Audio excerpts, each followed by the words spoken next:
대체 왜 말을 못 알아먹냐고 큰 소리로 말할 때면 지지 않고 맞서며 더욱더 큰 소리로 안 들린다고 소리 지르는 노인이었습니다. 양말이나 신발 한 짝을 항상 잃어버려서 직원들이 바보 취급을 하는 것 같기도 했습니다. 어느 날 담당 의사가 휴가를 가서 제가 진료를 보게 되었습니다. 처음 만난 의사라 그런지 그녀는 본인의 이야기를 시작했습니다.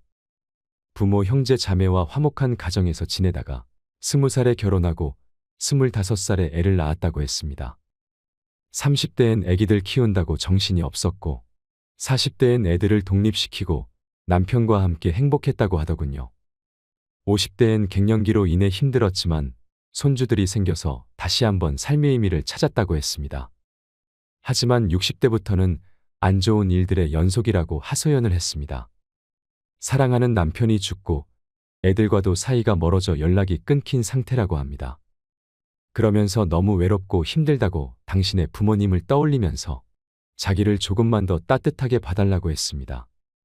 나도 살아야 할 이유를 찾고 싶다고, 차라리 죽으면 편할 것 같다고 말하면서요. 이 얘기를 듣는 순간 저는 아차하면서 진료본 나날들을 반성하게 되었습니다. 의사로서 할머니를 위해 남은 시간 동안 무엇을 더 해드릴 수 있을지 고민했습니다. 그리고 3개월 후 할머니는 하늘나라로 떠났습니다. 마지막까지 가족은 오지 않았습니다. 하늘에서는 사랑하는 사람들과 행복하게 지내길 바랍니다. 이 글을 보니 무슨 생각이 드셨나요? 인생이란 드라마 속에서 우리는 어디로 향하고 있을까 합니다. 남의 일이 아닌 나에게도 언젠가 다가올 일이라는 현실에 씁쓸한 마음이 듭니다. 왜 우리는 요양병원에 가야만 할까요? 왜 우리는 요양병원에 보내야 할까요? 요양병원은 과연 누구를 위해 존재하는 것일까요? 이에 대해 한 번이라도 생각해 보신 적이 있나요? 요양병원은 우리나라 고령화와 인구 피라미드 구조상 시간이 지남에 따라 필요해졌고 이제는 필수 불가결한 산업이 되었습니다. 늙어서 요양원과 요양병원에 안 가면 어디로 갈 수 있겠냐고 생각하시는 분들이 많지요. 하지만 지금의 요양원과 요양병원이 정말 우리의 부모님을 편하게 모실 수 있는 곳일까요? 우리는 모두 진실을 알고 있습니다. 요양원과 요양병원은 사람들이 죽기 전에 시간을 보내기 위해 가는 곳이라는 것을 말입니다.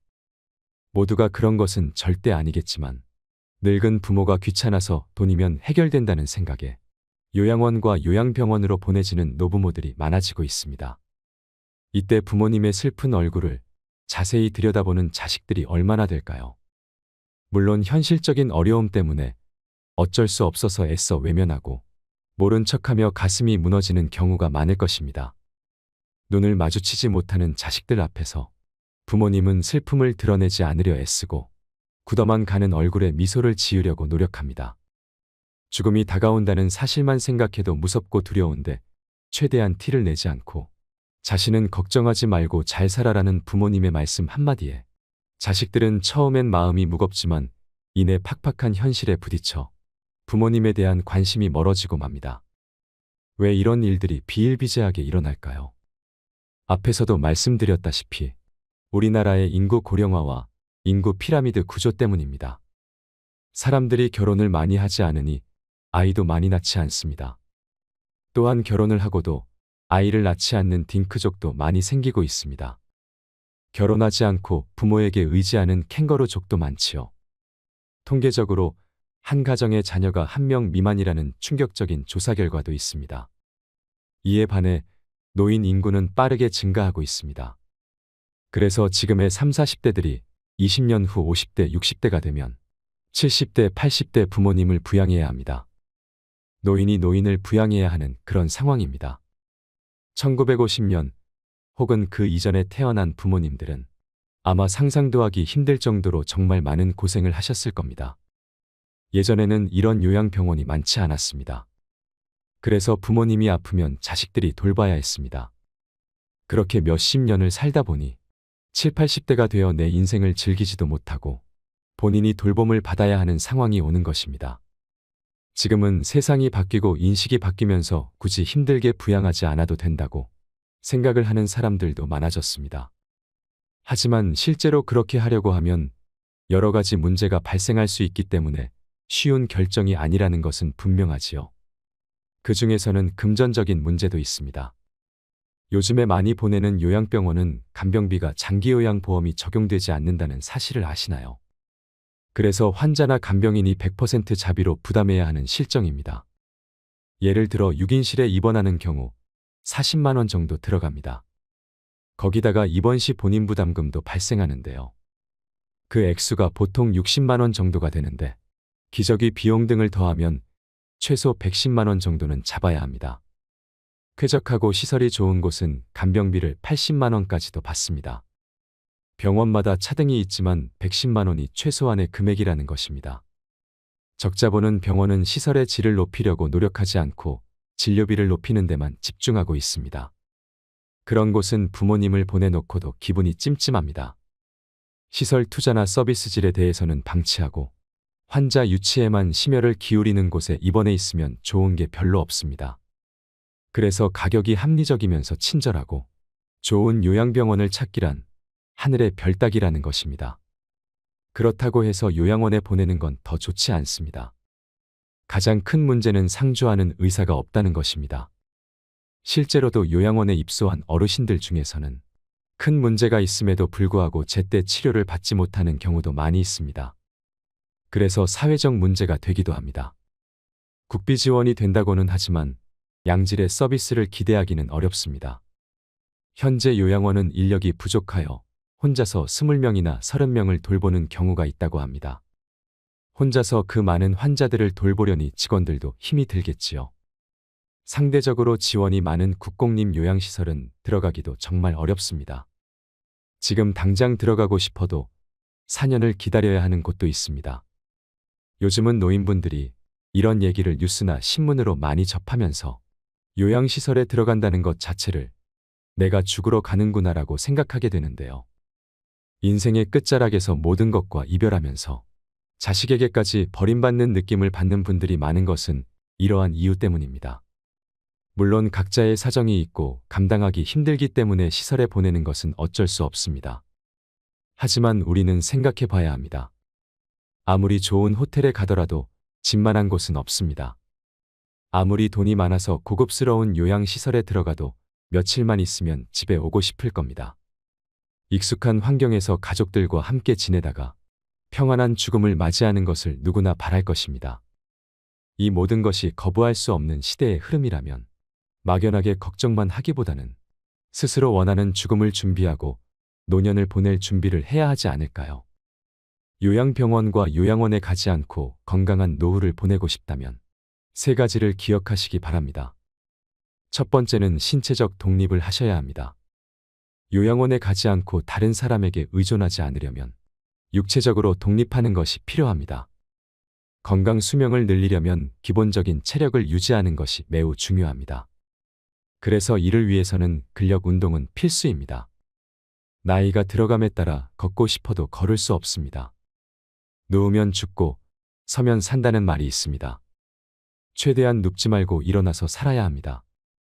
나이가 들면서 근력을 잃는 순간 급격히 노화가 됩니다. 인생 후반기에 갑자기 하반신이 전체적으로 얇아지고 골다공증이 시작될 수 있습니다. 등이나 어깨가 구부러져서 완전히 피지 못합니다. 무릎도 온전히 피지 못하고 구부러진 상태로 굳게 되는데요. 이는 근력이 약해져서 근육이 우리 몸을 지탱해주지 못해서입니다. 증상이 심해지면 팔과 다리에 힘이 빠져서 일상생활을 정상적으로 할 수 없게 됩니다.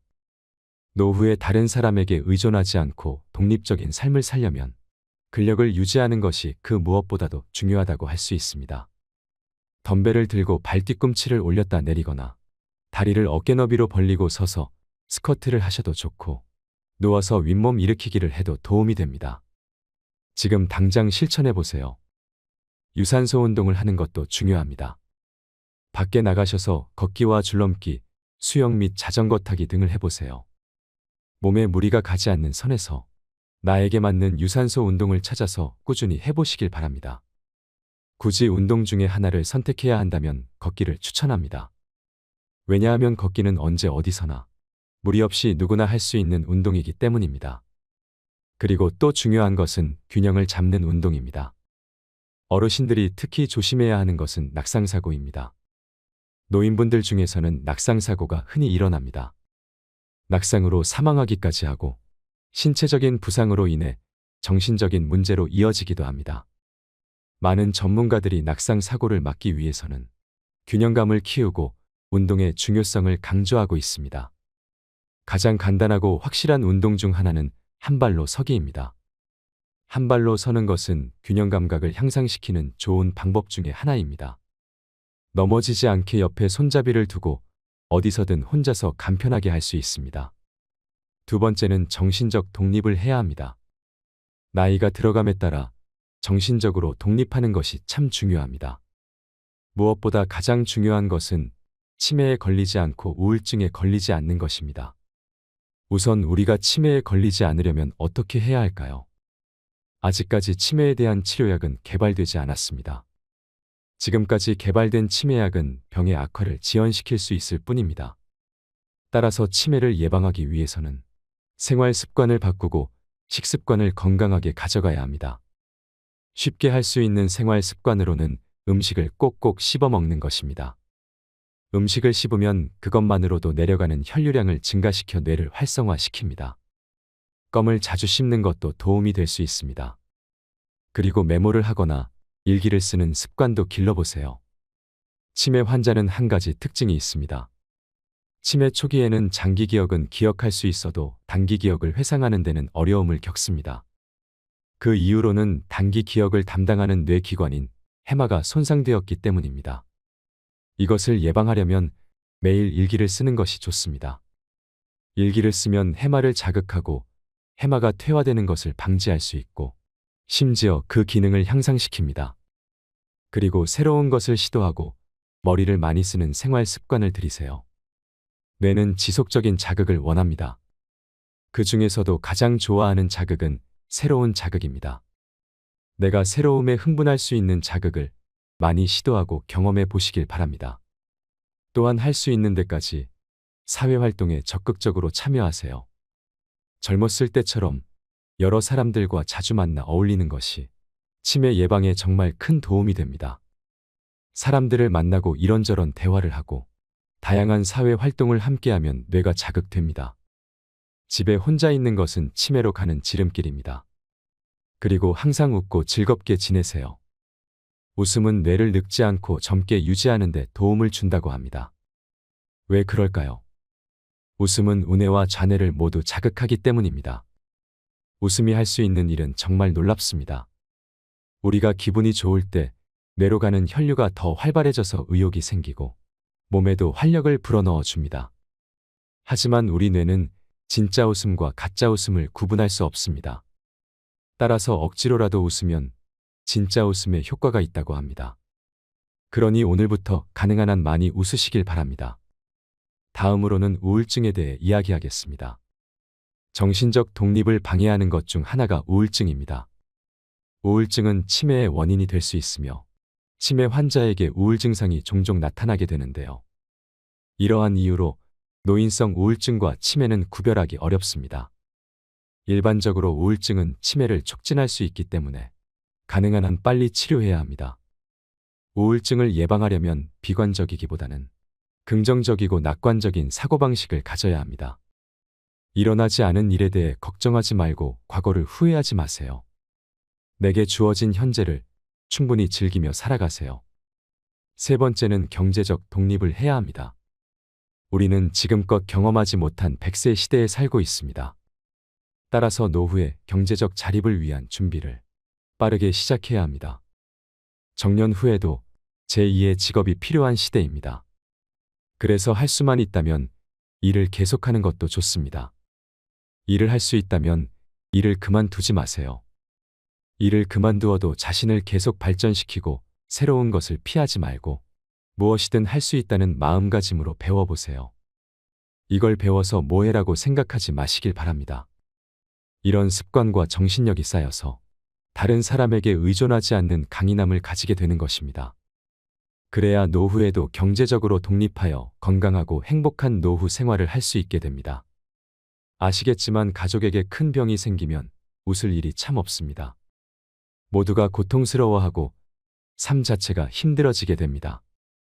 우리 주변을 보더라도 병환이 오래가면 경제적 문제로 싸우기 시작합니다. 부모 부양 때문에 싸우는 자식들도 많습니다. 이것을 보는 부모님들은 얼마나 눈물 흘리고 가슴 아플까요? 아무것도 해줄 수 없다면 벙어리 냉가슴을 알아야 할 것입니다. 사람이 늙는 것은 자연스러운 일입니다. 누구도 죽음을 피할 수 없습니다. 하지만 죽음 앞에서 온전한 정신과 육체를 최대한 유지하면 좋겠죠. 기억과의 연결이 완전히 끊어지면 살아있어도 죽은 것이나 마찬가지라고 생각하시는 분들이 많습니다. 그래서 안락사를 도입해야 한다는 목소리도 큽니다. 여러분은 안락사에 대해 어떻게 생각하시나요? 마음대로 움직일 수 없는 상황은 말로 표현할 수 없는 고통이 될 것입니다. 이 고통은 겪지 않고는 모를 정도로 힘들고 아플 것입니다. 지금까지 우리가 노후를 잘 대비해야 하는 이유에 대해서 알아봤습니다. 요양병원 의사가 고백한 이야기 속에서 충격적인 실태와 안타까운 현실에 대해 생각해보고 사회적 합의를 통해 요양병원이나 요양원의 시스템이 개선되길 바랍니다. 늙어서 자식에게 짐이 되지 않는 3가지 방법을 꼭 기억하셔서 행복한 노후를 보내시길 바랍니다. 요양병원에서 일하는 의사가 남긴 이야기가 큰 화제를 몰고 있습니다. 요양병원에서 진료를 보았었던 할머니에 대한 내용인데 우리 모두의 현재나 미래가 될 수 있다고 생각합니다. 요양병원에서 만난 90세가 넘은 할머니에 대한 기록. 첫인상은 변덕스러운 성질과 초점 없는 눈을 가진 투정이나 부리는 늙은 노인이었습니다. 간병인들이 노인에게 음식을 빨리 안 먹고 흘린다고 핀잔을 주고 대체 왜 말을 못 알아먹냐고 큰 소리로 말할 때면 지지 않고 맞서며 더욱더 큰 소리로 안 들린다고 소리 지르는 노인이었습니다. 양말이나 신발 한 짝을 항상 잃어버려서 직원들이 바보 취급을 하는 것 같기도 했습니다.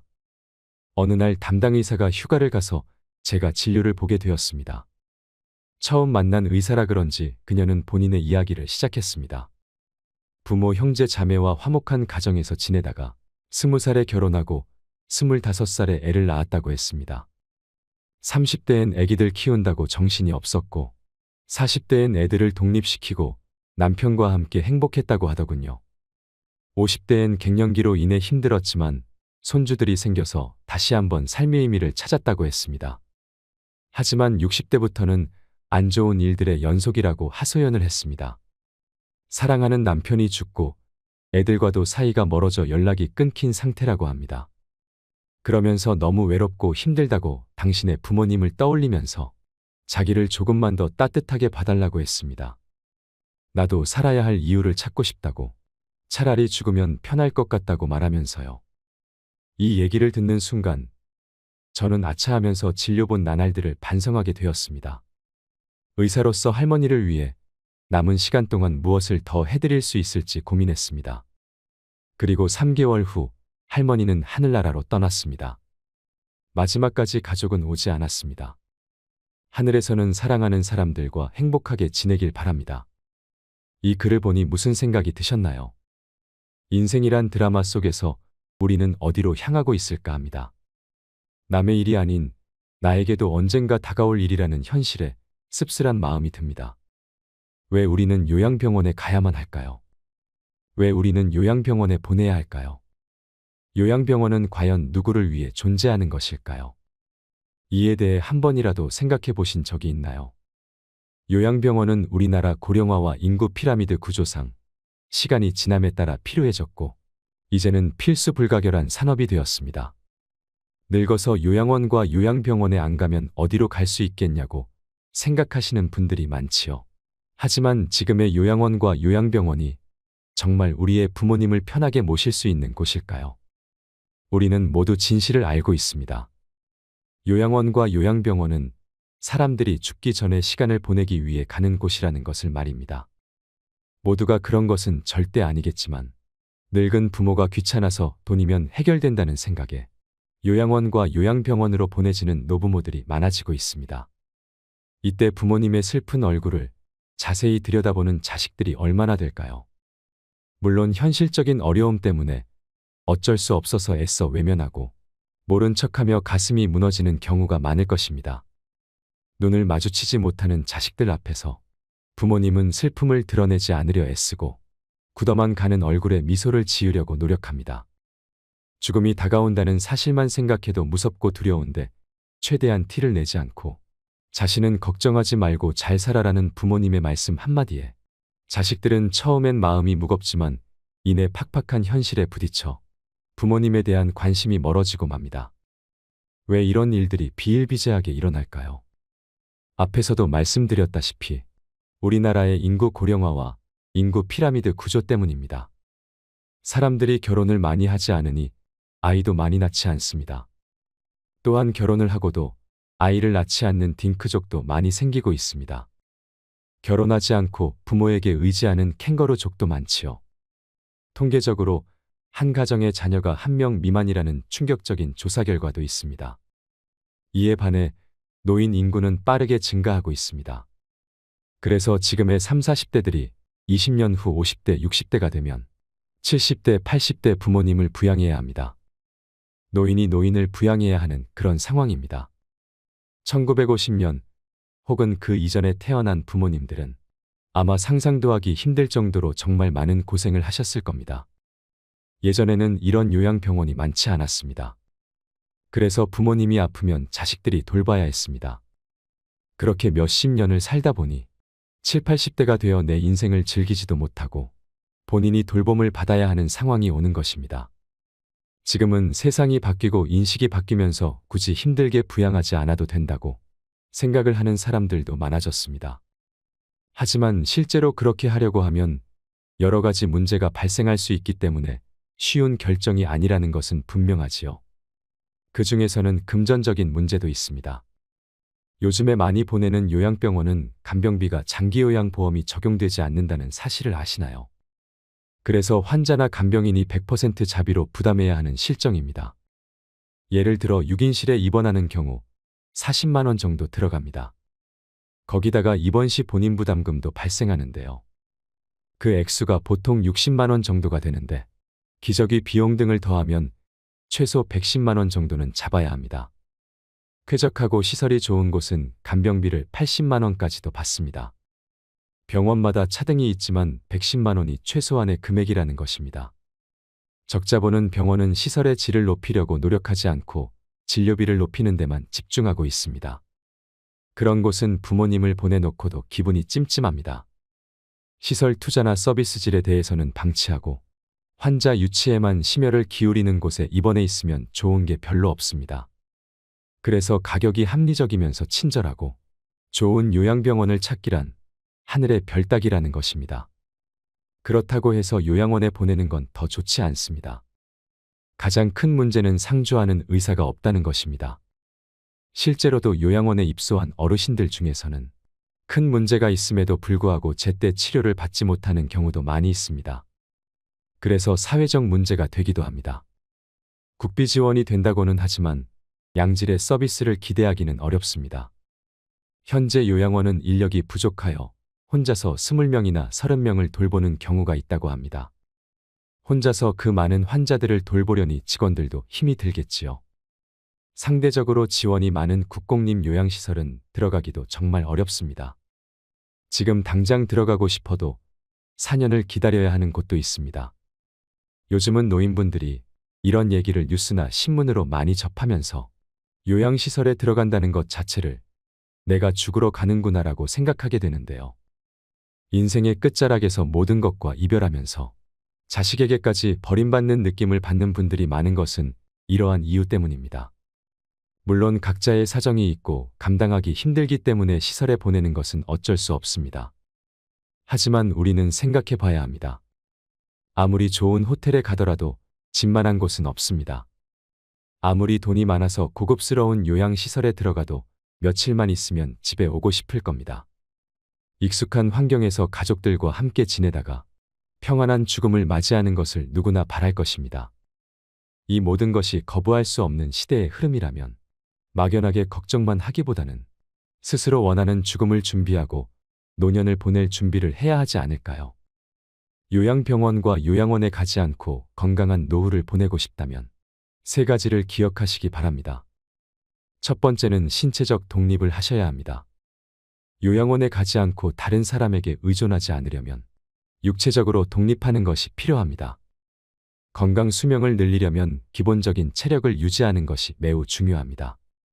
그래서 이를 위해서는 근력 운동은 필수입니다. 나이가 들어감에 따라 걷고 싶어도 걸을 수 없습니다. 누우면 죽고 서면 산다는 말이 있습니다. 최대한 눕지 말고 일어나서 살아야 합니다. 나이가 들면서 근력을 잃는 순간 급격히 노화가 됩니다. 인생 후반기에 갑자기 하반신이 전체적으로 얇아지고 골다공증이 시작될 수 있습니다. 등이나 어깨가 구부러져서 완전히 피지 못합니다. 무릎도 온전히 피지 못하고 구부러진 상태로 굳게 되는데요. 이는 근력이 약해져서 근육이 우리 몸을 지탱해주지 못해서입니다. 증상이 심해지면 팔과 다리에 힘이 빠져서 일상생활을 정상적으로 할 수 없게 됩니다. 노후에 다른 사람에게 의존하지 않고 독립적인 삶을 살려면 근력을 유지하는 것이 그 무엇보다도 중요하다고 할 수 있습니다. 덤벨을 들고 발 뒤꿈치를 올렸다 내리거나 다리를 어깨 너비로 벌리고 서서 스쿼트를 하셔도 좋고 누워서 윗몸 일으키기를 해도 도움이 됩니다. 지금 당장 실천해 보세요. 유산소 운동을 하는 것도 중요합니다. 밖에 나가셔서 걷기와 줄넘기, 수영 및 자전거 타기 등을 해보세요. 몸에 무리가 가지 않는 선에서 나에게 맞는 유산소 운동을 찾아서 꾸준히 해보시길 바랍니다. 굳이 운동 중에 하나를 선택해야 한다면 걷기를 추천합니다. 왜냐하면 걷기는 언제 어디서나 무리 없이 누구나 할 수 있는 운동이기 때문입니다. 그리고 또 중요한 것은 균형을 잡는 운동입니다. 어르신들이 특히 조심해야 하는 것은 낙상사고입니다. 노인분들 중에서는 낙상사고가 흔히 일어납니다. 낙상으로 사망하기까지 하고 신체적인 부상으로 인해 정신적인 문제로 이어지기도 합니다. 많은 전문가들이 낙상사고를 막기 위해서는 균형감을 키우고 운동의 중요성을 강조하고 있습니다. 가장 간단하고 확실한 운동 중 하나는 한 발로 서기입니다. 한 발로 서는 것은 균형 감각을 향상시키는 좋은 방법 중에 하나입니다. 넘어지지 않게 옆에 손잡이를 두고 어디서든 혼자서 간편하게 할 수 있습니다. 두 번째는 정신적 독립을 해야 합니다. 나이가 들어감에 따라 정신적으로 독립하는 것이 참 중요합니다. 무엇보다 가장 중요한 것은 치매에 걸리지 않고 우울증에 걸리지 않는 것입니다. 우선 우리가 치매에 걸리지 않으려면 어떻게 해야 할까요? 아직까지 치매에 대한 치료약은 개발되지 않았습니다. 지금까지 개발된 치매약은 병의 악화를 지연시킬 수 있을 뿐입니다. 따라서 치매를 예방하기 위해서는 생활 습관을 바꾸고 식습관을 건강하게 가져가야 합니다. 쉽게 할 수 있는 생활 습관으로는 음식을 꼭꼭 씹어 먹는 것입니다. 음식을 씹으면 그것만으로도 내려가는 혈류량을 증가시켜 뇌를 활성화시킵니다. 껌을 자주 씹는 것도 도움이 될 수 있습니다. 그리고 메모를 하거나 일기를 쓰는 습관도 길러보세요. 치매 환자는 한 가지 특징이 있습니다. 치매 초기에는 장기 기억은 기억할 수 있어도 단기 기억을 회상하는 데는 어려움을 겪습니다. 그 이유로는 단기 기억을 담당하는 뇌기관인 해마가 손상되었기 때문입니다. 이것을 예방하려면 매일 일기를 쓰는 것이 좋습니다. 일기를 쓰면 해마를 자극하고 해마가 퇴화되는 것을 방지할 수 있고 심지어 그 기능을 향상시킵니다. 그리고 새로운 것을 시도하고 머리를 많이 쓰는 생활 습관을 들이세요. 뇌는 지속적인 자극을 원합니다. 그 중에서도 가장 좋아하는 자극은 새로운 자극입니다. 내가 새로움에 흥분할 수 있는 자극을 많이 시도하고 경험해 보시길 바랍니다. 또한 할 수 있는 데까지 사회활동에 적극적으로 참여하세요. 젊었을 때처럼 여러 사람들과 자주 만나 어울리는 것이 치매 예방에 정말 큰 도움이 됩니다. 사람들을 만나고 이런저런 대화를 하고 다양한 사회 활동을 함께하면 뇌가 자극됩니다. 집에 혼자 있는 것은 치매로 가는 지름길입니다. 그리고 항상 웃고 즐겁게 지내세요. 웃음은 뇌를 늙지 않고 젊게 유지하는 데 도움을 준다고 합니다. 왜 그럴까요? 웃음은 우뇌와 좌뇌를 모두 자극하기 때문입니다.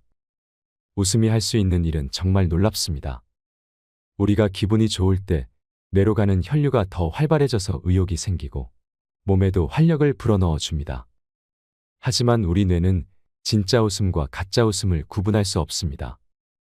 따라서 억지로라도 웃으면 진짜 웃음에 효과가 있다고 합니다.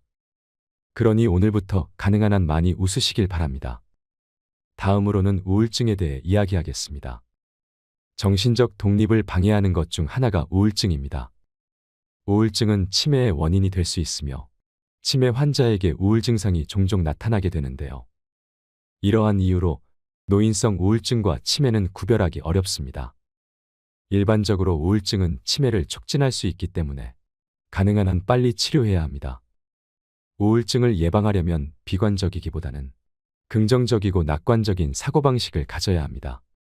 일어나지 않은 일에 대해 걱정하지 말고 과거를 후회하지 마세요. 내게 주어진 현재를 충분히 즐기며 살아가세요. 세 번째는 경제적 독립을 해야 합니다. 우리는 지금껏 경험하지 못한 100세 시대에 살고 있습니다. 따라서 노후의 경제적 자립을 위한 준비를 빠르게 시작해야 합니다. 정년 후에도 제2의 직업이 필요한 시대입니다. 그래서 할 수만 있다면 일을 계속하는 것도 좋습니다. 일을 할 수 있다면 일을 그만두지 마세요. 일을 그만두어도 자신을 계속 발전시키고 새로운 것을 피하지 말고 무엇이든 할 수 있다는 마음가짐으로 배워보세요. 이걸 배워서 뭐해라고 생각하지 마시길 바랍니다. 이런 습관과 정신력이 쌓여서 다른 사람에게 의존하지 않는 강인함을 가지게 되는 것입니다. 그래야 노후에도 경제적으로 독립하여 건강하고 행복한 노후 생활을 할 수 있게 됩니다. 아시겠지만 가족에게 큰 병이 생기면 웃을 일이 참 없습니다. 모두가 고통스러워하고 삶 자체가 힘들어지게 됩니다. 우리 주변을 보더라도 병환이 오래가면 경제적 문제로 싸우기 시작합니다. 부모 부양 때문에 싸우는 자식들도 많습니다.